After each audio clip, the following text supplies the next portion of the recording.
So for number 2, and actually number 3, it says to just solve. So remember, our first decision is, well, how are we going to solve it?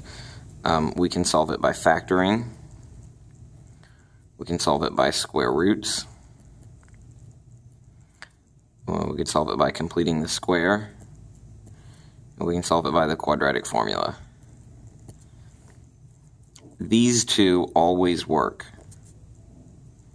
So you certainly could solve this equation by either completing the square or by the quadratic formula, and it would for sure work.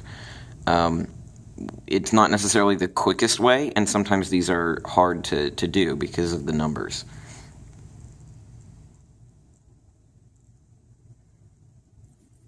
So we want to try.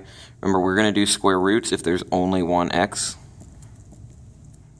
and we're going to do factoring if there are two x's. So if we look at this problem, we can see two x's right here. So square roots are out for this problem. So we want to try factoring. So x and x, the only way to get 3 here is to use 3 and 1. Is there any way to use 3 and 1 to multiply to get 3, but that will add to give you -3? The answer is no, because we could either get 4 or we could get 2, or -4 or -2. But there's no way to get a -3 here. So factoring is out. So we can't solve by factoring because it doesn't factor. We can't solve by square roots because it has two x's. It doesn't only have one x. So now you're down to either of these methods. You can either use completing the square or you can use the quadratic formula. So remember, the quadratic formula is -b plus or minus the square root of b squared minus 4ac all over 2a.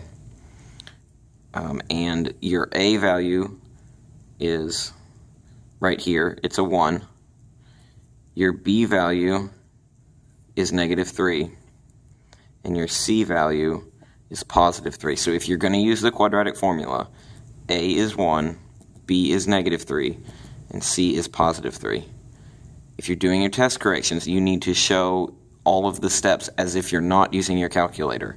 If you use your calculator to help you compute stuff, you're only typing in one thing at a time and you're recording it on your paper so that I can see what steps you've done. That's the quadratic formula. If you're going to complete the square, then you will need to have your steps out. Now I'm going to tell you that this one is going to be tough to complete the square on because this is a 3. So when you actually complete the square and you draw your box, you're going to have x squared, and then you're having to split this -3 in half. So you end up getting a -1.5 and a -1.5. And remember that this was no calculator, so without a calculator, I'm not sure that you know what -1.5 times -1.5 is to complete the square. I would suggest that you do this one using the quadratic formula.